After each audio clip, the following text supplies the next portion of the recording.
Hello everyone, स्वागत है आप सभी का रियल कॉन्सेप्ट गुरु पर। रेलवे की तरफ से एक न्यूज आया है और ऑफिशियल न्यूज है, इसमें कोई डाउट नहीं है ना।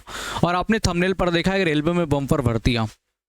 रेलवे ने बहुत अच्छा इनिशिएटिव लेने का प्रयास किया और किया भी है, लेकिन जो असली मुद्दा उस पर तो बात नहीं किया है। लेकिन अच्छा है, प्रयास किया है, मतलब कि यार कुछ तो उम्मीद जगा है बच्चों को कि हाँ रेलवे ने सुनी है हमारी बात को और चीज़ों को करने का प्रयास कर रहा है। इस नोटिस में बेसिकली दो चीजें रखी गई हैं। मैं बहुत डिटेल में बताऊंगा, 4-5 मिनट की वीडियो जरा ध्यान से समझ लेना, और क्या खुशखबरी वो भी बता दूंगा। इसमें बेसिकली रेलवे ने अपने तरफ से क्लैरिटी दिया है कि हमने इतनी वैकेंसी दे दिया है और आगामी वर्ष में, आगामी क्षेत्र में हम इतनी और वैकेंसी देने वाले हैं। इन्होंने साफ कर दिया, अपने ये बातें बताई हैं। दूसरा चीज, धांधली को लेकर के इन्होंने साफ साफ कह दिया कि हम जैमर लगा रहे हैं, हम बहुत सख्ती से पेश आ रहे हैं, है ना।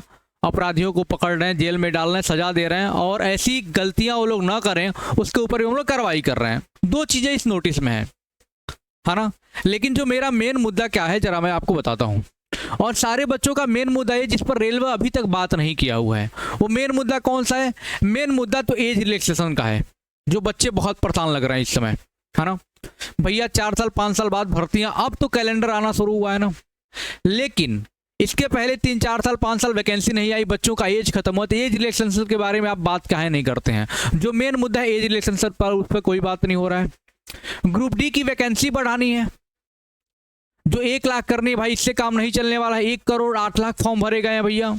यूपीएससी से भी ज्यादा कंपटीशन तो ग्रुप डी में होने वाला है, ये लग रहा है भाई जो देख के। तीसरा मुद्दा क्या है कि जो आउट ऑफ सिलेबस क्वेश्चंस बन रहे हैं, एएलपी में देख रहे हो 10 क्वेश्चन को इनवैलिड और आउट ऑफ सिलेबस बता दिया जा रहा है। सोचो, तो मेरिट भी आपका 90 पे ही बनना चाहिए, 100 पे क्यों बना रहे हो? पॉइंट नंबर से बच्चे छट के बाहर निकल गए, साइको में नहीं बैठ पा रहे हैं। ये सब मुद्दों पे बात काहे नहीं करते? टेक्नीशियन में ट्रेड लागू होना चाहिए, इस पर काहे बात नहीं करते आप? समझ रहे हैं? ये कैलेंडर दे करके, कैलेंडर तो लगभग दे रहे हैं, ठीक है, ये लोग उसमें एग्जाम डेट को काहे नहीं मेंशन कर रहे हैं? इन सब मुद्दों पर तो इन्होंने कोई बात ही नहीं कहा, अपना पल्ला झाड़ लिया एक नोटिस देकर के, लोग खुश हो जाएंगे। नोटिस में दो चीजें हैं, जरा मैं आपको बताता हूं, ध्यान से समझ लेना। और एक तरह से देखें तो बहुत नेगेटिव लेने की हम लोग को जरूरत भी नहीं है कि भाई इन्होंने इतना प्रयास किया, ये बहुत अच्छी बात है। मतलब दिखाया कि हाँ भैया हम लोग इतना कर रहे हैं और करेंगे, अच्छा ठीक है। चलिए देखते हैं इस नोटिस में क्या है वाकई में।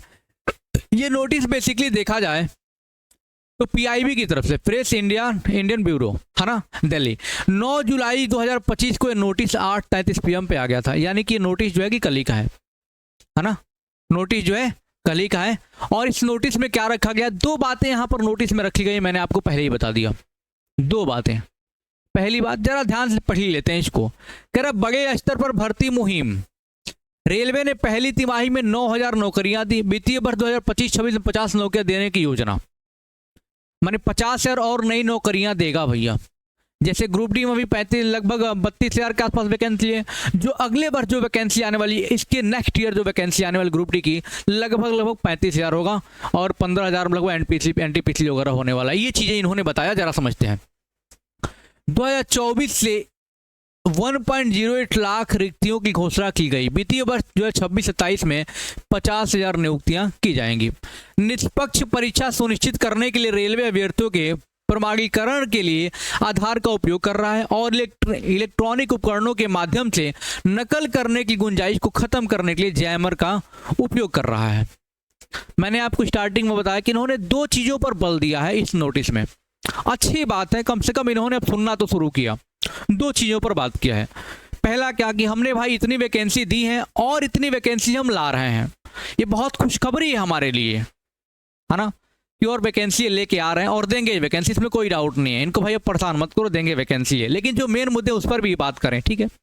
और दूसरा मुद्दा इनका क्या रहा इसमें कि भैया हम नकल माफियाओं पर नकेल कस रहे हैं, और नकल ना हो, धांधली ना हो, उस पर भी हम लोग बहुत अच्छे तरीके से विचार कर उस पर काम कर रहे हैं। जैसे यहाँ पर लिखा हुआ, रेलवे भर्ती बोर्ड आरआरबी ने नवंबर 2024 से अब तक 55,197 नियुक्तियों वाली 7 विभिन्न सूचनाओं के लिए 1.86 लाख से अधिक अभ्यर्थियों के लिए कंप्यूटर आधारित टेस्ट आयोजित की है। इससे आरआरबी वित्तीय वर्ष 2025-26 में 50,000 से अधिक अभ्यर्थियों को नियुक्तियां प्रदान कर सकेगा। यानी 50,000 से ज़्यादा बच्चों को नियुक्ति पर ज्वाइनिंग करवाएगा भाई, अच्छी बात है। इस वित्तीय वर्ष की पहली तिमाही में आरआरबी द्वारा 9,000 से अधिक नियुक्ति की जा चुकी हैं। आपने देखा एलपी में रेलवे भर्ती बोर्ड आरआरबी परीक्षाओं के लिए कंप्यूटर आधारित टेस्ट आयोजित करना एक बहुत बड़ी प्रक्रिया है, जिसमें काफी योजना और समन्वय की आवश्यकता होती है। आरआरबी ने हाल ही में अभ्यर्थियों के निवास स्थान के नजदीकी परीक्षा केंद्र आवंटित करने की पहल की है। मतलब ये भी तीसरा इसमें से क्या न्यूज निकल के आ रहा है, जो एग्जाम सेंटर को लेके बातचीत चल रही थी, भैया इतने दूर दूर बच्चे जा रहे हैं एग्जाम सेंटर को देके, 500 रुपये फॉर्म भरने में लगता है और उनको 2,000 रुपये तो वहाँ पे एग्जाम देने जाने में लग जाता है, इतनी दिक्कत होती है। और ट्रेन में भूसा की तरह भर भर के जनरल के बोगी में लैट्रिन के उसमें क्या बोलते हैं चेंबर में बैठ करके बच्चे जा रहे हैं, ये स्थिति हो गई है ना। तो भैया कहने का मतलब इन्होंने सोचा है, समझा है कि भाई अब परीक्षा केंद्र आसपास में ही रखा जाएगा। मतलब अच्छा पहल है इनका, इसमें कोई दिक्कत नहीं। लिखा है आरआरबी द्वारा प्रकाशित वार्षिक कैलेंडर के अनुसार 24 से इकाई दहाई सरकार 10,08,324 रिक्तियों के लिए 12 अधिसूचनाएं पहले ही जारी की जा चुकी हैं। अगले वित्तीय वर्ष 2026-27 में 50,000 नियुक्तियां की जाएंगी, यानी कि रेलवे में लगभग अगले साल 50,000 भर्ती आएंगी। कौन कौन सी आ सकती हैं बाबू? एएलपी का देखो आ गया, बचा हमारा एनटीपीसी का, और क्या बचा है ग्रुप डी का। तो लगभग 35,000 से कम वो नहीं आएगा, है ना, आपका ग्रुप डी का। उसके बाद एनटीपीसी का ना। तो मतलब काफ़ी अच्छा प्रयास है और इसको हमें सराहना चाहिए, लेकिन हमें ये भी नहीं भूलना चाहिए, इसी पे खुश नहीं हो जाना। हमें क्या करना, हमें और भी कोशिश करना है कि लोगों को क्या करना है, एज रिलैक्सेशन के बारे में बात करें, ग्रुप डी की वैकेंसी को बढ़ाने, थोड़ा सा और दे दो बढ़ा करके, है ना। आउट ऑफ सिलेबस जो क्वेश्चन आ रहे हैं, टेक्नीशियन में ट्रेड जो है ना, जो कैलेंडर में एग्जाम डेट को लेके बहुत सारी चीज़ें, इस पर भी लोग चर्चा करें, विचार करें तो बहुत अच्छी बात है। बाकी रेलवे की तरफ से इनिशिएटिव लिया गया है तो बहुत अच्छी बात है। रेलवे को हमारी तरफ से बहुत बहुत प्रणाम, धन्यवाद। और आपको पता है कि सुबह 9 बजे, 10:30 बजे और 12 बजे हमारी फ्री ऑफ कॉस्ट यूट्यूब पर क्लासेज चलती है। आइए पढ़िए और पूरा का पूरा सिलेक्शन लेकर यहाँ से जाइए। वीडियो अच्छा लगता है तो कमेंट बॉक्स में कमेंट करके बताइएगा, और जो भी सुझाव आप हमें सुझाव जरूर दीजिएगा। और हाँ, अपने परिवार में जोड़ने के लिए इस चैनल को सब्सक्राइब करिएगा। Thank you so much. जय हिंद।